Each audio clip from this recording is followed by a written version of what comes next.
Assalamualaikum warahmatullahi wabarakatuh. Perkenalkan, nama saya Muhammad Irfan Najib dari Fakultas Tarbiyah Institut Agama Islam Syarifuddin.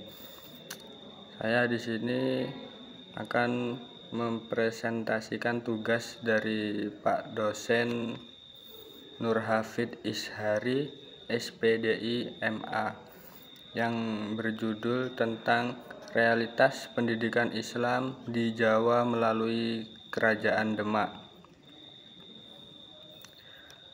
Menurut Kamus Besar Indonesia KBBI, realitas sebuah kenyataan di mana ada sesuatu yang benar-benar terjadi. Pendidikan Islam adalah suatu usaha pendidikan yang bertujuan untuk mengembangkan fitrah manusia baik secara jasmani maupun rohani. Pendidikan Islam merupakan proses pembentukan manusia sempurna dan dapat mengantarkan serta menciptakan hubungan antara Tuhan dan manusia, yaitu hablum minallah, dan mampu berperan dalam kemasyarakatan, yaitu hablum minannas.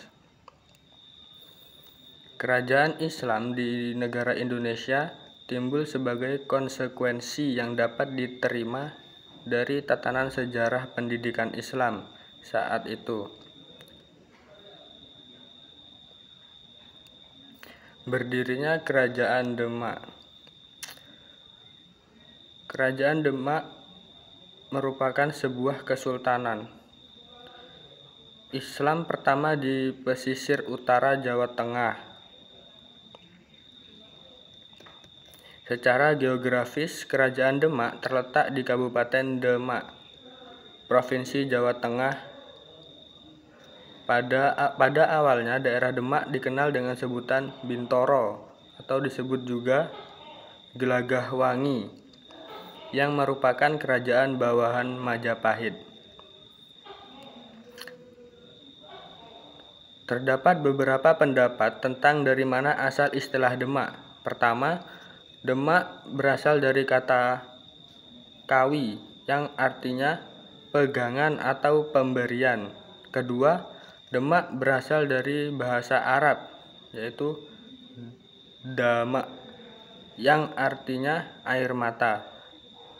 Pemberian nama tersebut dikaitkan dengan usaha susah payah yang dilakukan untuk menegakkan Islam di Jawa.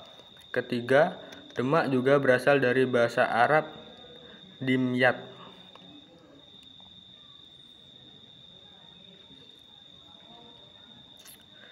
Kerajaan Islam Demak berdiri di penghujung masa berakhirnya Kerajaan Majapahit. Para ahli sejarah pada umumnya mengatakan bahwa perkembangan Islam di Jawa bersama waktunya dengan masa melemahnya Kerajaan Majapahit. Keadaan ini memberi peluang kepada para penguasa Islam di pesisir untuk membangun pusat-pusat kekuasaan yang independen. 2. Kejayaan Kerajaan Demak pada masa Raden Fatah. Nama kecil Raden Fatah adalah Pangeran Jimbun. Pada masa mudanya, Raden Fatah memperoleh pendidikan yang berlatar belakang kebangsawanan dan politik. 20 tahun lamanya ia hidup di Istana Adipati Palembang. Sesudah dewasa, ia kembali ke Majapahit. Raden Fatah memiliki adik laki-laki seibu, tapi beda ayah. Raden Fatah adalah putra Prabu Brawijaya, raja terakhir. Diceritakan Prabu Brawijaya selain menikah dengan Ni Endang Sasmitaputra, juga menikah dengan Putri Cina dan Putri Campa.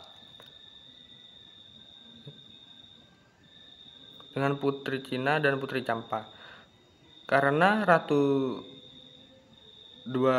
Dwarawati, sang permaisuri yang berasal dari Campa, merasa cemburu Prabu Brawijaya terpaksa memberikan putri Cina kepada putra sulungnya, yaitu Aryadamar Bupati Palembang. Setelah melahirkan Raden Fatah, setelah itu putri Cina dinikahi Aryadamar dan melahirkan seorang anak laki-laki yang diberi nama Raden Kusen. Demikian Raden Fatah dan Raden Kusen adalah saudara sekandung beda bapak.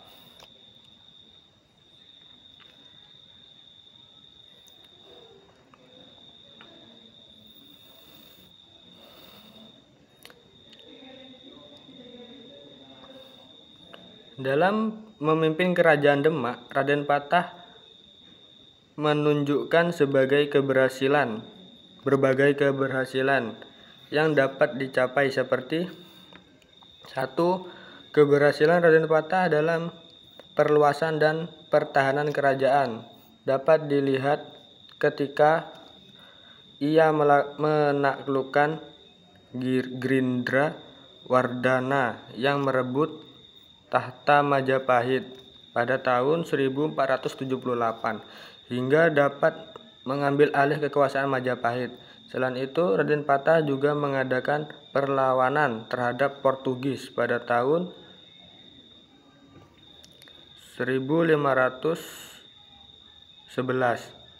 yang telah menduduki Malaka dan ingin mengganggu Demak dengan mengirim pasukannya yang dipimpin oleh Pati Unus, anak Raden Fatah. Dalam bidang dakwah di Islam dan pengembangannya, Raden Fatah mencoba menerapkan hukum Islam dan berbagai aspek kehidupan. Selain itu, ia juga membangun istana dan mendirikan masjid pada tahun 1479 yang sampai sekarang terkenal dengan Masjid Agung Demak, sebuah masjid tertua di Indonesia. Masjid Agung Demak, kerajaan Islam pertama di Jawa, terletak di alun-alun kota Demak, 22 km di sebelah timur laut Semarang, Jawa Tengah. Masjid ini merupakan cikal bakal berdirinya kerajaan Gelagahwangi Bintoro Demak.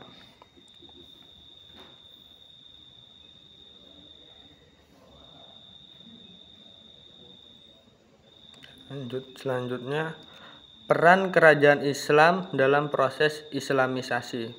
Masing-masing kerajaan Islam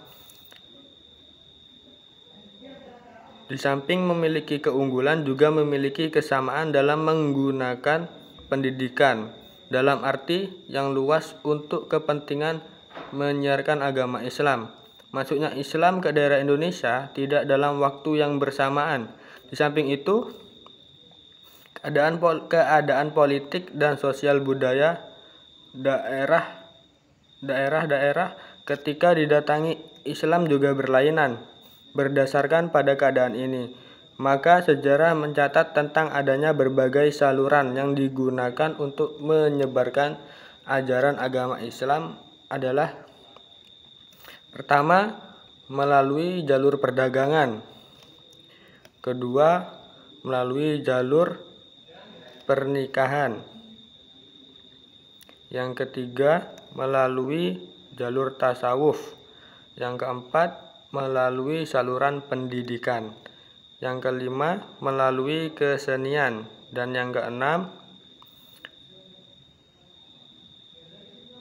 melalui saluran politik. Selanjutnya, kondisi pendidikan Islam pada Kerajaan Demak. Pendidikan Islam yang berlangsung di Kerajaan Demak, Pajang dan Mataram beriringan dengan kegiatan dakwah Islam yang dilakukan oleh para ulama dan para wali, yaitu Syekh Maulana Malik Ibrahim, Sunan Ampel, Sunan Bonang, Sunan Derajat, Sunan Giri, Sunan Kudus, Sunan Kalijaga, Sunan Muria, dan Sunan Gunung Jati. Raden Fatah, putra Brawijaya Majapahit, adalah santri perguruan Islam di Ampel Denta. Ia diberi ijazah oleh gurunya untuk membuka perguruan Islam di mana saja.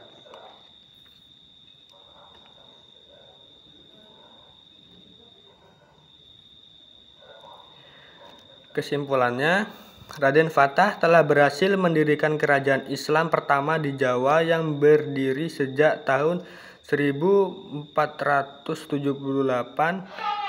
sampai 1518. Sejalan dengan berdirinya Kerajaan Demak pada masa pemerintahan Raden Fatah, Kerajaan Demak juga berkembang pesat sebagai tempat penyebaran agama Islam. Selain menjadi penguasa, Raden Fatah juga sebagai penyiar agama Islam, dakwah Islam dan pengembangannya. Karena mulai dari sinilah adanya masjid, pesantren mulai dikenal dan dikembangkan sampai sekarang ini. Sekian dari saya, kurang lebihnya mohon maaf. Assalamualaikum warahmatullahi wabarakatuh.